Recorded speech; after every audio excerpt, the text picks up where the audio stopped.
Hey guys, welcome to Blaisinthekitchen podcast, where I cook it up with young entrepreneurs and creatives to find out what inspires them, lessons learned, and how to make an impact in the everyday hustle. Today I'm joined by my good friend Dr. Rob Villa.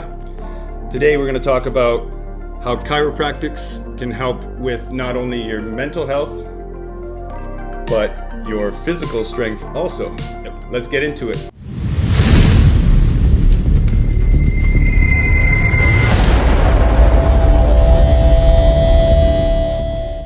Okay, guys, so here we are. We've got Dr. Rob Villa here, master chiropractor. You're also a IDFA professional bodybuilder, FRC mobility specialist, FRA specialist, and a acupuncture specialist.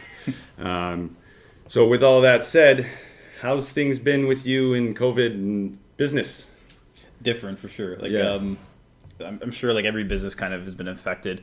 Luckily with us, like the first lockdown, we were shut down completely, but this second time around second, third, fourth, like we've been able to be open. So healthcare practitioners along with like dentists and everybody have been open, which has been good. Cool. But overall it's been good. Like, thank God. Cause, if you know how it is when you start to lose patient and like person interaction in general, For sure. not even just patient, but just being able to like meet with friends and stuff. So luckily my patients are a little bit of an outlet for me that I'm able to socialize more than most people. Yeah.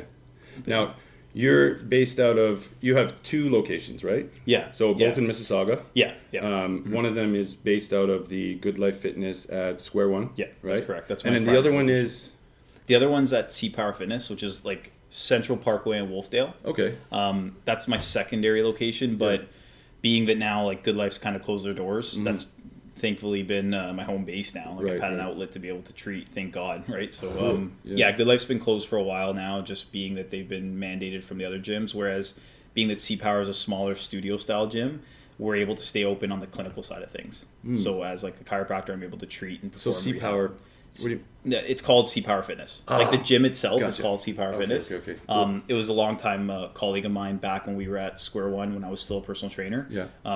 Lee, he's really well established trainer. Cool. He ended up branching out on his own and opening his own studio.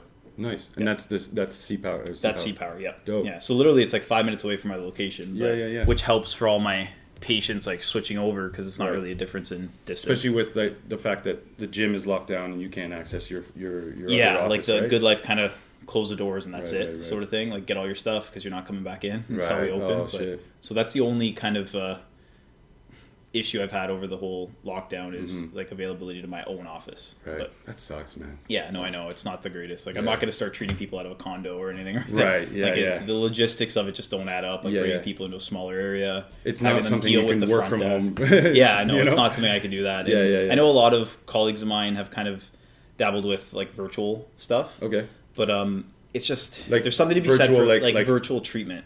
So they have the to do issue it themselves, is so for example when you're doing something virtual it could work for sure like things like rehab and programming and performing exercises because it's kind of like doing virtual training, right? Like stretches and stuff, stuff, right? For example, okay, gotcha. which is a lot of what I do, but the kind of hands-on stuff like you're not going to perform acupuncture, you can't be performing adjustments, soft tissue therapy. Okay, you're going to put the needle here now. No, not happening. Definitely not happening. Okay, sick. Dope. So both locations are in a gym setting. Yeah, right? Definitely. Okay, cool. So you're working on mostly athletes, right? Like I wouldn't say that. Like you definitely get exposed to a certain population when you're in, because you got to understand like it's not Good Life isn't a performance style gym. Right. There are people that have a performance minded style of training. Sure. But you're definitely getting a lot of just general pop. Okay. Right, which is good. Yeah, so cool. I'd say I get a very diversified demographic of people. Cool. So I definitely get a lot of like regular even gym like goers. people who don't go to say like I don't go to Good Life. Yeah, I can call you up and say, hey, definitely. I need a okay. Yeah, so that's Sweet. a big thing I had to negotiate with them as well. But like you don't have to be a member to be coming to see me. That's cool. Definitely. Oh, so you had to work that out with them. No, it was something I needed to like when I first entertained the idea of renting space inside of a Good Life. Right. I knew that was something that would have been kind of a deal breaker for me if you couldn't do that, obviously. Because you're limiting exposure in and of itself. Like being inside of Square One has definitely driven business a lot because location's prime, like it's really good. And the gym helps a lot as well because especially like not a lot of people know, but like the Square One Good Life is one of the top clubs in like Canada. Yeah, it's the Mecca, right? Yeah, so like the amount of check-ins they get and the traffic they get, especially now with the renovations and everything. Oh yeah, it's I helped haven't been a lot there since the renovations. Yeah, I heard good things. You know what? I have a little bit of a soft spot for the original gym just because that's where I started, in 2014 and stuff. But it's got the renovations are much better. Like how they kind of cleared out the floor space and changed everything. Yeah, it's all much better. the squash. Yeah, they had to get. That's the downside. So a lot of people were coming there because it was one of the only Good Lifes that still had squash courts. Oh. But then they had all the LA Fitness has them now. Yeah, which is smart. Like I agree. Like we had a really good following for our squash program, and like Rudy was the pro that was in, and he's been there forever. Like, so you guys had the full setup. Yeah, like they had leagues and everything. It was serious. Like it kind of reminded me of how it is with our golf course. Like, like having like club championship and all these big tournaments. True. Man, when the squash guys are in, like it's I learned like you don't walk in front of them, you don't like interrupt them in the middle of tournaments. But so we lost a lot of members in that regard. Okay. But it was a necessary trade off, man. Like those squash courts, there was 3 of them. Yeah, there's 3, and they're big. Like I know when you look at it from far, it doesn't seem like it takes up a lot of space. When they knock it down, for sure. Like it opened up the whole gym floor substantially, so it's really nice now. With squash courts, right? Like, I mean, I don't want to get too much into squash because we have other things to talk about, but there's higher ceilings, right? So the main gym was always lower ceilings. Yeah, that's the thing. Like right when you come down the stairs, did they? So the area now where the squash courts are is basically the pit where all the dumbbells are. Oh, okay. And the ceilings are higher there. They added more TVs and everything, so it's like it's really nice. Like I like it. It's still 100%. It's still a basement. Yeah. But again, like it's a gym. Like it kind of still has the old vibe of what it used to be, but they upgraded a lot of the squat racks. They brought in a lot more equipment. Even the equipment that was like the leg presses are the same style of leg presses, but they brought in the newer ones. Cool. So like things like that, like everything's a lot better. It makes a big difference. It was smart for them to invest in a location that was bringing in so much revenue. Yeah. So I'm glad they finally did that. Yeah, that's dope, man. So to touch on like more of the athletics side of things. When you see people that are from inside the gym, you know, say there's a hockey player that comes into you and has had several concussions, had back problems, and then you get like a golfer who hasn't had many concussions but has really, really bad back. How do you go about like determining which one needs the most care in the sense of like acupuncture or like deep tissue or what are some of the other things? Remember when I went to see you? Yeah, you put those pads on me and it was like jolting me almost. So it wasn't with the pads; it was with the needles. So I'll do an electroacu. So like the acupuncture needles are hooked up to like an actual electric current, which is going to stimulate the neurology in that area as well as the musculature. Cool. But like regarding like the differentiating, like all these injuries, each sport has its own general prerequisites if you think about it, right? So like a hockey players, it's a lot more demanding on their hips. Gotcha. A lot more demanding on those muscles in that area. Okay, cool. Whereas a golfer, there's a lot of demand even on upper body. There's a lot of demand on lower back for sure. Hips are still important, which a lot of people don't think about because that's a lot of your rotation and your turn is going to come from the hip sockets. But if you're thinking about who needs more attention, it's literally going to come down to like an individual case by case malady, right? So I don't mean to say like oh, I'm going to give this guy more no, but a better treatment, So that's again, it always comes down to the prerequisites of that sport and what they need. And what I mean by prerequisites is like a left-handed golfer, for example, in their backswing may need a certain amount of shoulder external rotation just to get to this position. Right. If they don't have this and they can only do this, they're already kind of setting themselves up to end up into an over-the-top downswing, for example, right? Okay. So whereas a hockey player may not require... Yeah, exactly, unfortunate. Whereas a hockey player may not require as much external rotation. Gotcha. So to have a blanket statement and be like, every single individual that comes into my office and lays down on my table, they all need X amount of shoulder external rotation, that's not true. You know what I mean? So it depends on their sport and the requirements of that sport and what it entails. So like I said, like looking at a hockey player, I'm probably going to be looking at a lot more of their hips and seeing what's going on because their hips may require a little bit more attention. Whereas a golfer, again, case by case, but it may be more the lower backs, lower back and shoulders and things like that. So it really depends on the sport and as well, like even the level of sport. Like a weekend hacker in golf, is it going to require as much attention on their left shoulder external rotation as maybe they'll need more just like the technical prowess of what their swing is. Right. Whereas if I'm talking with like an amateur who competes in golf and does multiple tournaments a year, Mm-hmm. they may have all those fundamentals down, and now I just got to worry about the parts Gotcha. and dealing with refining like the hardware they're dealing with, Right, which is like right. shoulder, hip, things like that, right? Do you find majority of the people you do see are like, say, for example, the golfers, would you be seeing more? Because I feel like for myself personally, like before I started playing golf 4 or 5 times a week, Yeah. I was only playing like once every 2 weeks, if that. Which is common, right? That's probably more. Right. Yeah. So my stretching routine from what I was doing before, my stretching was only based off when I was going to the gym and working out. Yeah. To now, I'm like, every time I'm going to play golf, Yeah. I'm stretching the shit out of myself. You mean in the act of the actual swing, or just you have a pre-routine kind of thing? Before I even leave for the golf course, good. and then when I come back, I'm stretching, the same exact way. So you think of it in and of itself, like the act of you swinging the club. I don't want to say that's mobility in and of itself, but yeah, like you repeating that motion and getting into those positions more often, 5 times a week versus twice every 2 weeks, or which is once a week, right? You're already going to have improvement just because you're going to get there easier. Right. Like the more your brain is going to be exposed to certain positions as you go into them, the more and more that your body's going to look at those positions as less of a threat, and it's going to almost protect those positions, meaning it will strengthen you going there. So that you have more strength there, more resilience there, and things like that. The issue, I don't know, like, because you played that much this summer and only the tail end of the summer.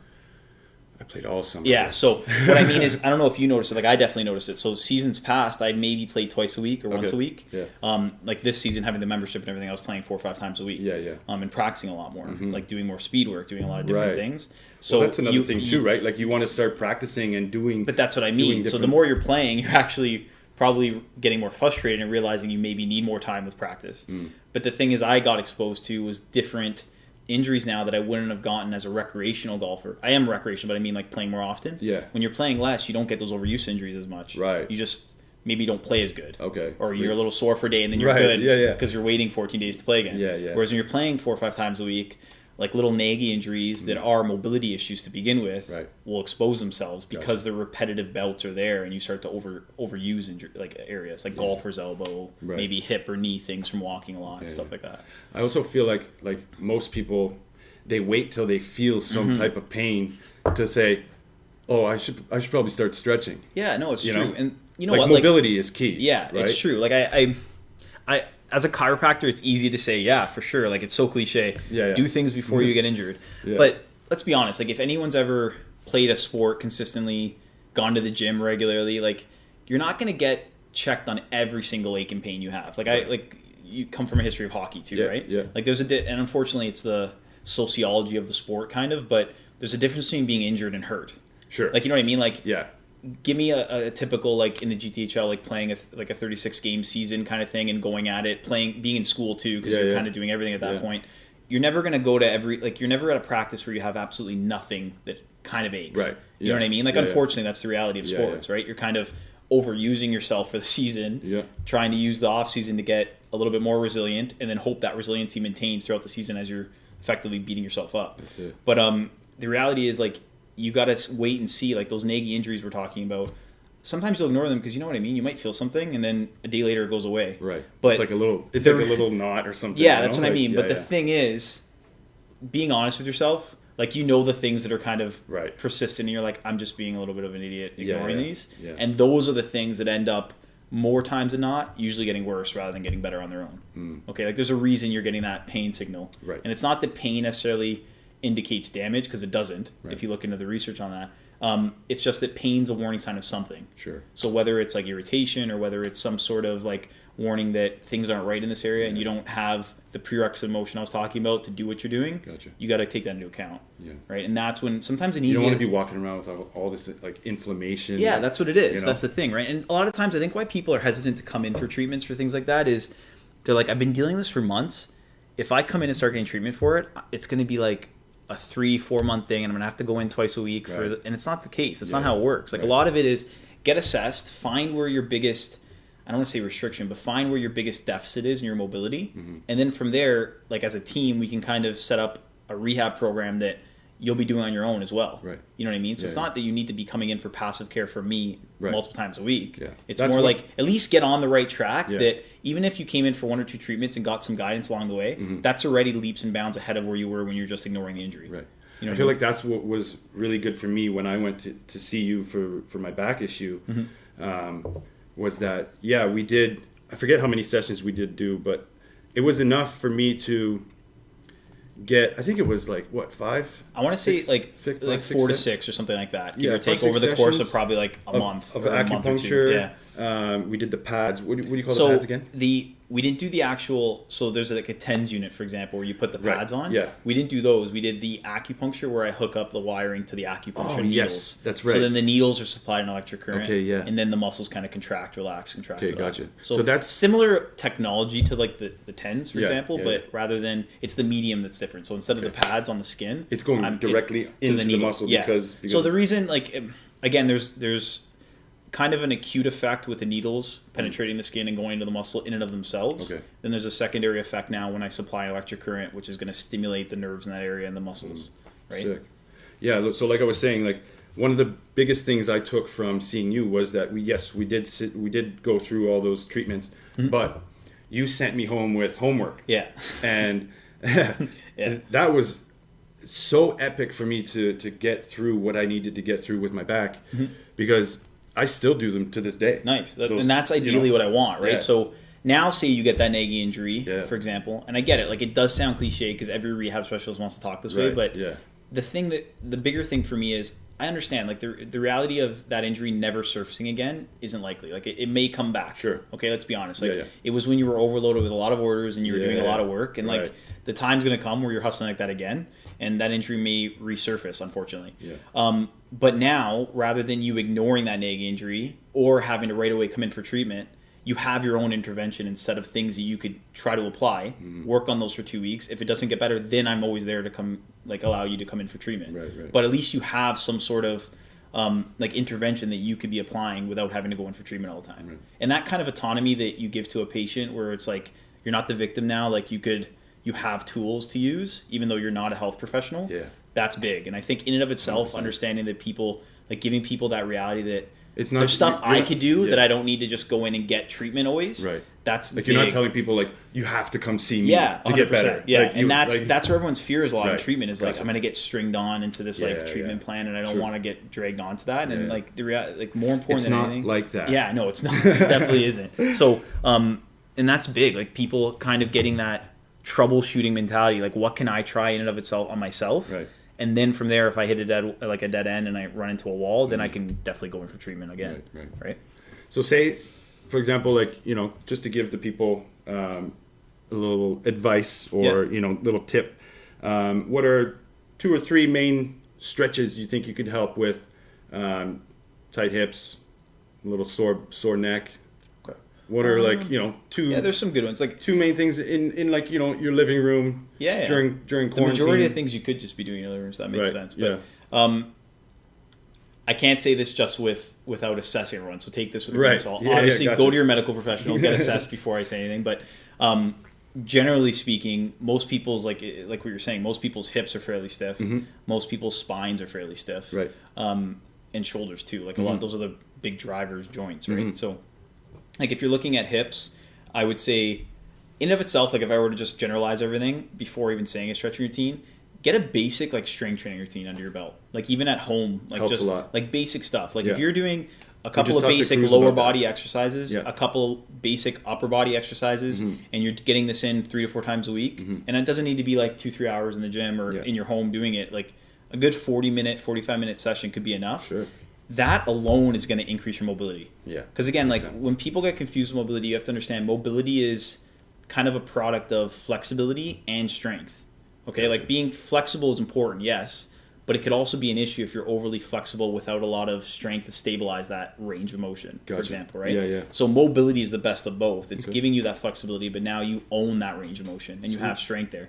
So you doing these mobility drills, like, for example, day-to-day life, walking around, sitting at like a chair, your hips don't have to bend much past 90 degrees. Your knees don't have to bend much past 90 but degrees. they're they're bending forward, right? So yeah, you're that's what I mean. losing that range of motion. You're not doing the same thing. Whereas if you were to at least get into a squat a couple times a week, get into a lunge a couple times a week, you're already using these joints more than you otherwise would. Sweet. And I'd honestly, like, if you were to sit there and tell me, like, Rob, should I do this basic strength training routine or should I stretch every day? I'd probably err closer to the strength training routine. Gotcha. And I don't mean strength training as in like being a powerlifter. I just mean get into these positions. And for most people, body weight's more than enough probably. Sure. Right? So get into a good squat. Get into a good lunge or split squat. Get a couple of good push-ups in. Get some sort of rowing movements in. Is that your pro bodybuilder mind telling you this, or is this your chiropractor mind telling you this? Like it's a fusion of both. Because I definitely don't think we're as fragile as most people believe we are. Right. Like in terms of everyone needs treatment. Like any ache and pain, you need treatment. Yeah. Or you have an injury now. This is the style of treatment you need. That's very passive and like being scared of re-injuring things. That's not how it works. Right. So I'd honestly argue it's both. Like it's the chiropractor in me and the bodybuilder in me speaking, because I honestly don't think they're on so far ends of the spectrum. I think they're very close. Right. So I think if people were to make body anatomy, right? That's what it is really. So I think like where does the line get drawn that this is strength training, this is rehab? Like I get it. They both have sort of different goals. Like rehab, you're trying to bring yourself back up to that baseline where you can function. Whereas like strength training, you're trying to get above your baseline. Yeah. But they're on the same continuum. So I'd argue like if you're going to spend your time, let's be honest, like what do you even enjoy more? Do people enjoy, and I get it, there's exceptions to the rule, but like will you enjoy a training routine more or would you enjoy a mobility routine more? Oh. Like definitely a training routine. Yeah, like most people would enjoy that training routine more. Yeah, right. But the issue is it depends though. For me, like during golf season, I'm all about mobility sessions more than a lifting session. And that's you take into account kind of your fatigue that's going to be accumulated from your golfing, right? Yeah. So you only have so much you can do. Gotcha. But I'd say, again, when you say training, everyone automatically starts to think like bodybuilder, powerlifter. That's not the case. Like if you do a good squat, full range of motion, why is that so different from mobility? Sure. You know what I mean? I get it. There are nuances there, but using that full range of motion with full control, to me, that's mobility. So like good style training that doesn't irritate and cause injuries in and of itself is you need rehab. Those compound movements. Yeah, like those are rehab based to me anyway, right? Cool. So like you're building resiliency, you're not irritating things, and you're allowing proper recovery. Like why is that so different from rehab? Yeah.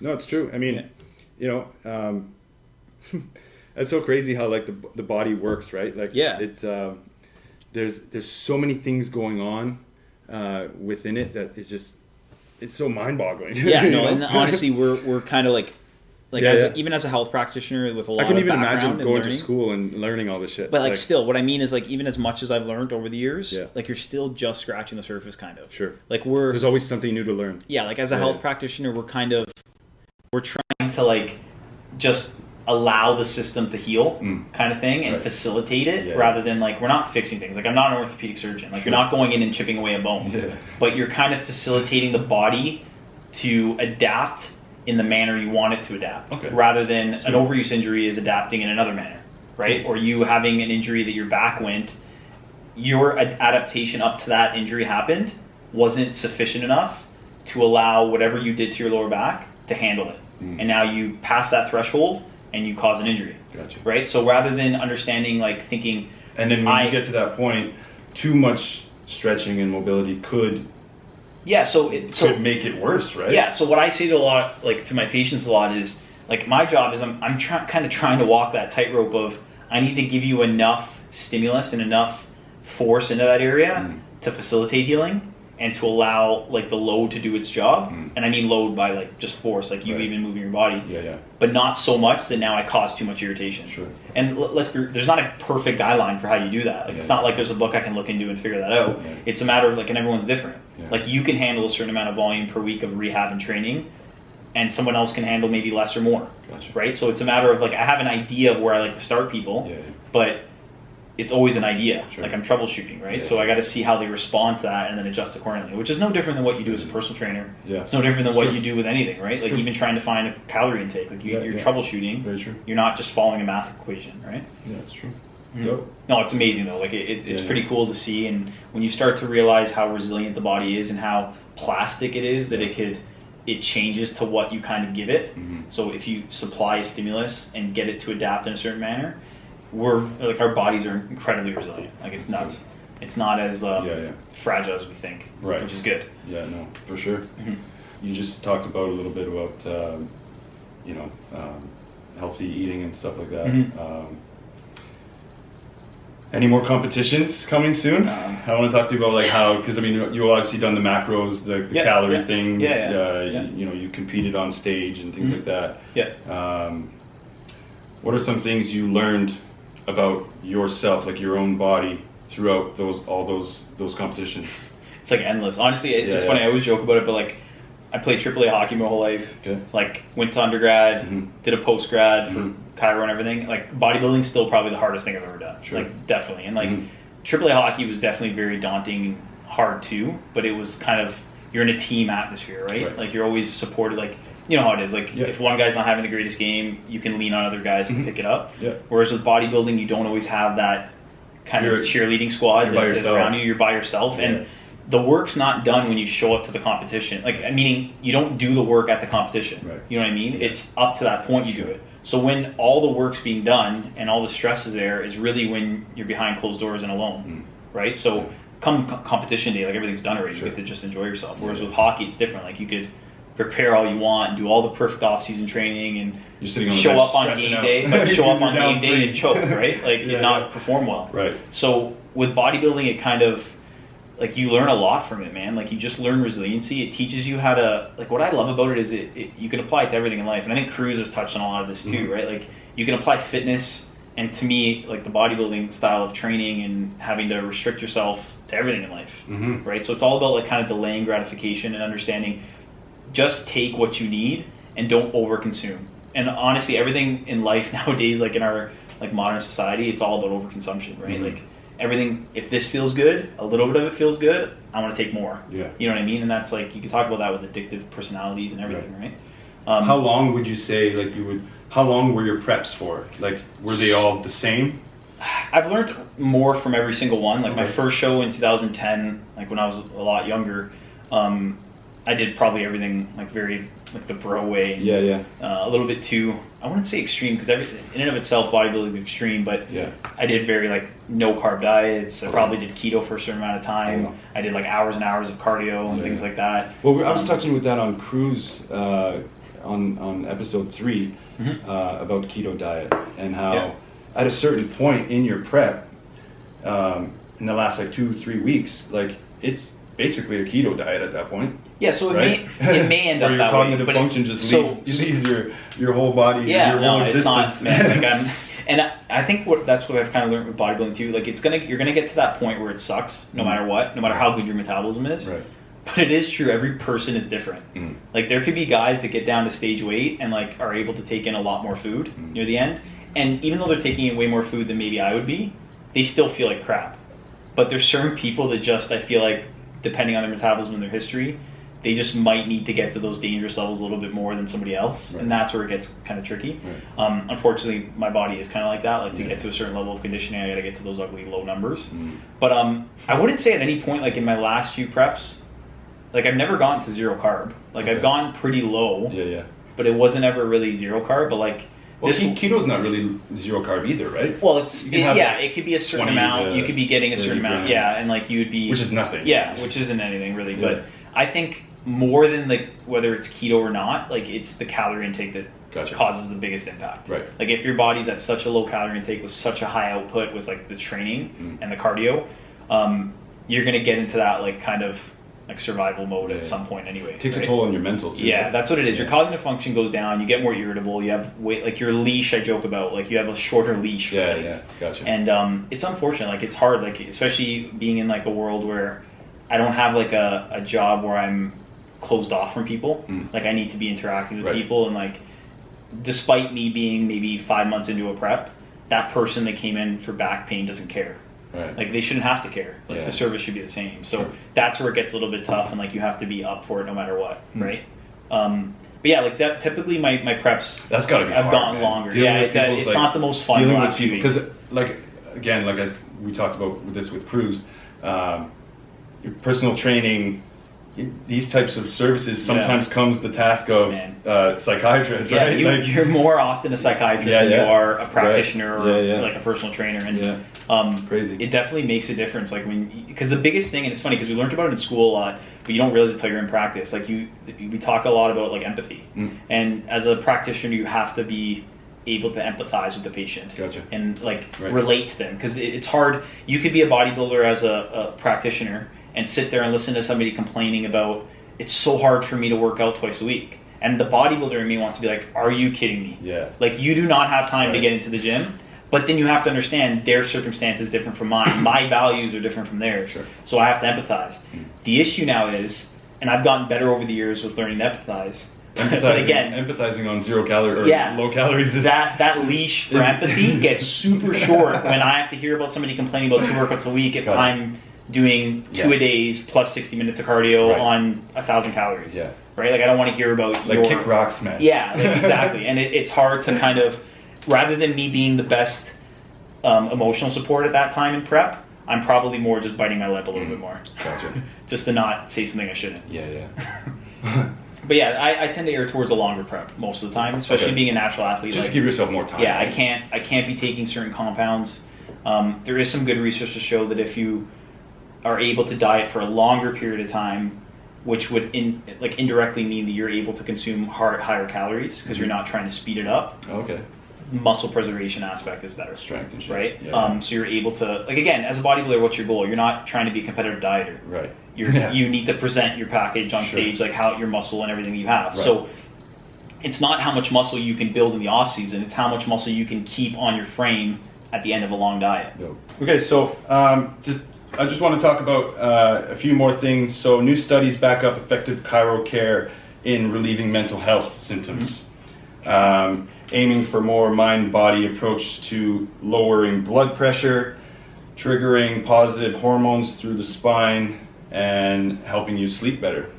What are some things that are these certain things that you kind of look for in a patient when dealing with them, or is it more so like just I need to get rid of your pain? Okay, so there's definitely, like, when I have somebody come in, there's definitely the physical part of it. Like, I need to assess physically, like, what your joint capacities are and things like that. Yeah. But more and more as, like, the industry, and I don't just mean chiro, I just mean in general, like the physical therapy side of things, we are understanding that we're not just a car. You know what I mean? Like, we have a higher learning, we have a brain, we have a nervous system, and things kind of control everything. Sure. So I definitely do ask questions about how's your sleep quality, like what's your day-to-day stress like, like how's life. Like, these things are a lot more important than we may understand or want to believe. The issue is why we tend to err away from them is it's hard to quantify. Sure. Like, you know what I mean? Like, I could take a look at your shoulder range of motion and have a relatively good quantifiable measure there, like number. But when we're talking about qualitative stuff, like, how do you feel? Like, you know what I mean? How's your stress? It's hard to measure those, but 100% it has an impact. So if I can, and that's part of the reason, like getting chiropractor treatments done, or sorry, chiropractic. Yeah, like getting treatment done. Lot, so right? it'll help that. But what I mean is, like, what somebody will come in for treatment for is usually pain somewhere. Sure. Like, I have pain or I have an injury, which is pain anyway. So, but what I mean is, part of the contributing factor to that injury is their mental state. Okay. Right? So it would be naive of me to just treat the physical specimen without assessing and trying to impact their mental health too, right? Okay. So 100% I agree. That's not my primary domain. I'm not a specialist in that. If I find that that's the bigger contributing factor and it's something that we're just trying to ignore, I'll refer out 100% to somebody that I think can help with that. But that's why I speak so much about not just, like, listen, your shoulder's bummed, this is what we got to work on with the shoulder, here's your exercises that I need you to work on, I'm going to do the passive care, but also I want you going for walks a couple times a week. I need you to step away from your work setup, and I need you to do a strength training routine 3 times a week. And I've had patients look at me and be like, what does this have to do with my shoulder? Why does a squat matter about my shoulder? But it's like when back pain comes, it's like sometimes it could be stemming from your hip. Completely opposite side of the. And listen, I'm not going to sit here and say that I understand the body inside and out, and I can look at a movement screen and be like, that right shoulder pain is because of that left hip and the right foot or the big toe. Like, and I don't, like, to be honest, the body's so complex, I don't think anyone can. Gotcha. We like to believe that there's theories to connect things, Yeah. but how I look at it is cover your bases. Like if I'm going to treat that individual shoulder and work on it, because we've definitely assessed it and we found there's things that need to improve, perfect. But why not cover you as like a full human being and understand that you need to assess your stress, you need to make your sleep better, you need to start moving a little bit more than you are. Mm-hmm. And listen, if along those lines, some of these things contribute to making everything better, great. Maybe I can't specialize and specifically say, it was probably the walking that made it better, or it was the strength training. Who cares? In the end, your outcome is you got better. Yeah. Right? So because fatigue, stiffness, headaches, the fact that you can't relax, like these are all symptoms, I guess, of pain somewhere, right? And they're multifactorial, right? Like it's not like you're ever going to say your headaches just because of your restriction at your cervical spine. Right. It's probably because of your work stress, probably maybe because of something you did back in the day. It's always like there's so much more to it, and to think that we can pinpoint one thing is very, very naive, I think. So, but to say that chiropractic care is good for mental health and keeping you sane is 100% accurate. Yeah. What I mean, why I'm kind of treading carefully with that is I don't believe that. Say somebody comes in with depression. Like you can't I'm not saying that my adjustments to your spine or whatever rehab we do is treating your depression. Okay. But what I do understand is that depression is multifactorial. Sure. And if you have injuries, that pain is definitely a negative crutch on that depression. Right. It's not helping it. Yeah. Right? So if we can impart some sort of positivity in that other area of your life, which may not be mental health and maybe your physical body, Gotcha. But that's going to contribute to the mental more health than a placebo effect, right? Oh, for sure. Yeah. Right? It may be, in our minds, we may think it's placebo just because the science hasn't yet been able to definitively explain the connection. Right. But science is progressive, right? Like I'm an evidence-based chiropractor, I understand that, but I also understand there's a lot of what I do that we can't yet explain in the science, right? So it's, to be an evidence-based chiropractor, I'm really trying to blend what the current literature has, but also anecdotally, like what I can find through experience tends to help. So if a patient comes in and says, an adjustment to my upper back really makes me feel better, and I find I'm more creative and I'm in a better mood afterwards, and these are things people have told me, just because my logical brain can't yet explain that, and in my head I'm like, that's not what it did. If there's no contraindications to me adjusting their upper back, and there are restrictions there, and I find that it could help them, and the harm isn't going to cause any issues, I'm going to adjust it. I'm not going to say, oh, that's placebo and throw it out the window. Right. Like, if you don't listen to your patient, like you're running into issues. You have to take what the patient really does find helpful. Gotcha. Okay, so it's blending the two, right? So yeah, it can definitely help mental health, but I do think the biggest avenue we have for chiropractic to help with mental health is to improve the physical body and get that person more physically active and more resilient and more autonomous about their health. And that's what will directly help the mental side of things. I don't think an adjustment is changing blood flow to the brain and directly changing depression. Okay. Right? Gotcha. Yeah, I just got to tread carefully there because there's a lot of 100%. Like with chiropractic, there's so many misconceptions, and it's an industry that tends to have a bad rep because of those like big leaps and claims. Why are you breaking these, or why are you cracking these people's backs? Yeah, exactly, right? Like there's so many things out there, and I'm not saying it may not help those things, but like right now we don't know the direct connection why it's helping those things. So I'm not going to say that's what it is. I know for a fact that when I did go and see you for my treatment and learning all these different stretches and things like that, 100% changed my whole outlook on day-to-day life. That's awesome, man. That's good to know. I didn't even know that. That's awesome. I still because again, like I see bodies. Still do up against the wall, like rotation, trying to. I was thinking about taking the rust off the shoulder. 100%. You know? That's an analogy. That's so good. Yeah. See, if I could find cues like that stick with people, that's huge to me, right? And you never know. Like to you, it might be. Like I really do think it's that autonomy, like the fact that you now don't feel like the victim and you feel like you have a say in how your body feels. Right. Yeah. That in and of itself, like when makes you understand how it makes you feel to do certain stretches and to go see a chiropractor. Like when you leave there, it's like you feel, not only do you feel a little bit taller, right? Yeah, that's like true too. You just you feel like you could breathe better. Yeah, I agree.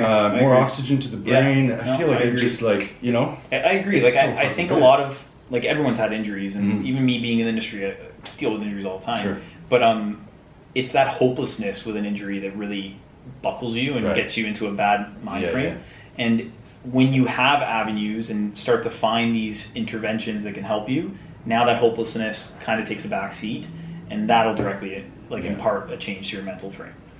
Right? That's really important, I find, right? So it's a matter of, I get it, there's definitely kind of treatment plans and interventions that don't go as planned, and I understand that, and that's where we got to kind of call an audible and kind of make changes on the fly. Gotcha. And as long as we're trying to impart some sort of positive change, that's the biggest thing, right? It's not always black and white, and to think that like there's treatment guidelines that this is exactly how you do it, right. It doesn't work that way. And you notice that more and more the more you spend in practice. Interesting. Yeah, no, it's pretty cool. Crazy. It's fun. It's why, honestly, I definitely think it's so much more like personal training than people think. Right. Yeah, like I get it, it's different. Like I'm not getting people to just sweat, right, and things like that. But you got to treat the person, not just the injury, and that's big. And they always. That's huge. It's funny, they drill us about that at school. And when you're in school, you're kind of like, yeah, I get it, it's obvious. But when you're in practice, you can really see how important it is to like listen to the patient and understand, like, even though empathize. Yeah, exactly, right? And I get it. Like, honestly, when I came out of school, I sucked at empathy. Like, I wasn't like, I come from a bodybuilding background. I come from like a shut up and do the work kind of thing. And like, when somebody doesn't connect with you on that level, and like you're like, I don't understand why you won't do the work. Like, I don't get it. Like, don't you value this? They don't. And you have to understand, some people don't value it. So you have to try to find that middle ground. Which I'm sure you see too, like being in the nutritional side of things, right? Oh yeah. It's not everybody, like nutrition is not something that people look at as a fuel. They tend to look at it as, you're a chef, right? They look at it as something to enjoy. Right. And like, why do I need to track things? Right. Yeah. And that's where there's a disconnect. Yeah, no, for sure. I definitely, there's people out there that are like more with the nutrition side of things. They're like, oh, well, I'm ready now, let's do it. I'm ready now. That's so true. And then it's like 2 or 3 weeks later, it's like, I don't think I want to do this anymore. It's that initial bout of motivation that like sizzles out. And then now like they're just relying on the discipline. And that muscle's not flexed as much. So that's the issue. And that's what we were talking about bodybuilding and teaching things, and I think like discipline tends to be like a muscle essentially, and like a practice that you can kind of work on and get stronger with. There's like a reservoir of discipline that you can't lean on it for everything. But the more and more you learn to utilize it, it'll transfer into different things, right? Like it'll help with your training, which indirectly will start to help with your nutrition, which you need discipline with your work life too, right? With your relationship and things like that. So it kind of transfers into all these other areas. It's like what you said earlier, like the aspect of bodybuilding or whatever is can be applied to every aspect of your life, right? In the end, like what's so pretty sick.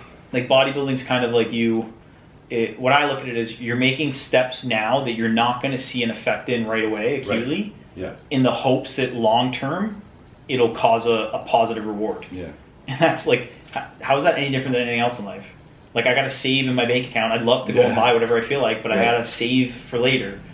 Same with like nutrition, same idea. I can't just eat what I want because of the repercussions it'll cause, right? So it's no different with anything in life. It's just a matter of understanding the connections of those two things and being able to realize how it's teaching you to do them better for other stuff. That's dope. Yeah, sick, man. So a few more questions. A little hot take action for you. Okay. When lifting properly, you should A, avoid twisting, B, bend with your knees, C, curls for the girls. You should, can't go wrong, curls with the girls. Everybody needs more bicep. Honestly, I would say out of all those, like, none of them are wrong. Like, it's funny, like, we think we should avoid twisting, but tell that to a golfer that needs to, like, work on rotational strength, right, and speed. Bend with your knees. Tell that to, like, an Olympic lifter that needs to get deep into knee bend to do the catch, right? Like, like, it's again, sport specific, so it depends. But girls for the girls, you can't go wrong. Always train arms every day. Train arms. Okay, second question. How many vertebrae does a giraffe have in its neck? A, 18, B, 7, or C, 420? What was B? 7. And A was? 18. It's gotta be 18. Nope. No? Nope. Same as a human. Oh, really? 7. Interesting. They must be massive then. Right? Yeah. Crazy, eh? Like, interesting. How long do you think a fucking giraffe's neck is? Like, it's gotta be... It's gotta be at least, like, what? 50 feet?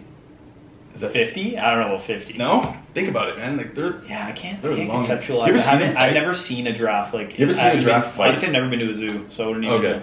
So like, but have you ever seen like a YouTube video of like a giraffe fighting? Fighting? No, I've not. Dude, they fight with their necks.